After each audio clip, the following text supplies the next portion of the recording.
আজকে তোমাদের সাথে শেয়ার করো মজার মজার ইউনিক নাস্তার রেসিপি। তোমরা কেউ ভিডিও সেটা যাইবা না, চাইলে কিন্তু তোমাকে খবর আছে। তোমাকে আমি অভিশাপ দেবো, তোমাকে ফোনের ব্যাটারির চার্জার নষ্ট হয়ে যাব। আর এই যে ই আছে না, ব্যাটারি আছে না, ব্যাটারিটা দেখবানে কেমন একবারে ড্যাম হয়ে যেত, আর তুমি কোনো কাজই করতে পারবা না। তো রেসিপিটা দেখার জন্য রেডি হও সবাইকে। দেখো কত মজার একটা রেসিপি। চলো শুরু করি। প্রথমে এই যে কত সুন্দর করে এবার সাদাই নেবা। এই যে আমি প্রথমে নিয়ে নিছি এই যে বাঘের কলিজা ছাড়া আমরা আবার ব্রেকফাস্ট করতে পারি না।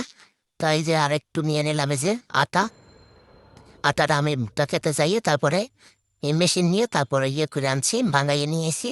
হ্যাঁ, তারপর এই তো এখন আটাটা একটু ডো করে নেব, নিয়ে তারপর সুন্দর করে মাখাই নিতে হবে।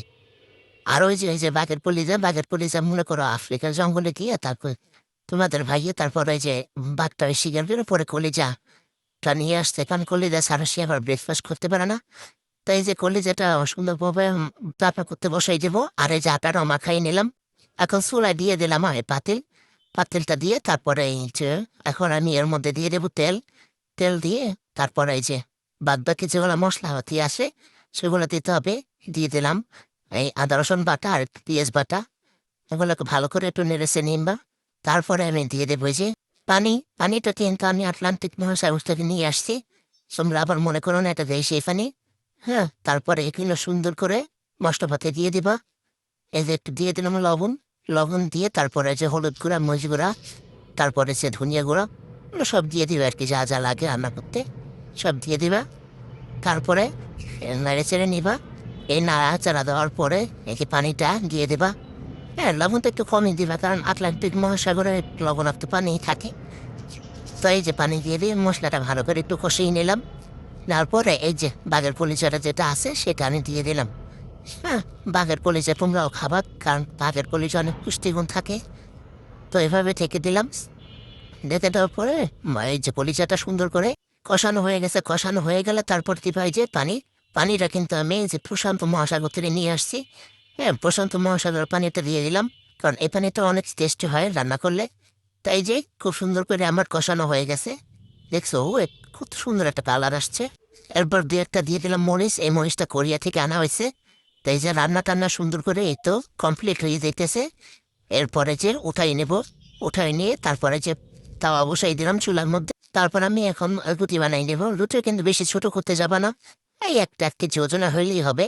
কারণ বেশি ছোট রুটি কিন্তু এই যে বাতের কলিজার সাথে একদম খাওয়া যায় না। হ্যাঁ, তাই 1 কেজি ওজনের একটা করে নিবা। এভাবে করে সুন্দর করে আমি বেলে নিতেছি। হ্যাঁ, দেখতেছি আমি কিভাবে সুন্দর করে গোল গোল করে বেলতেছি।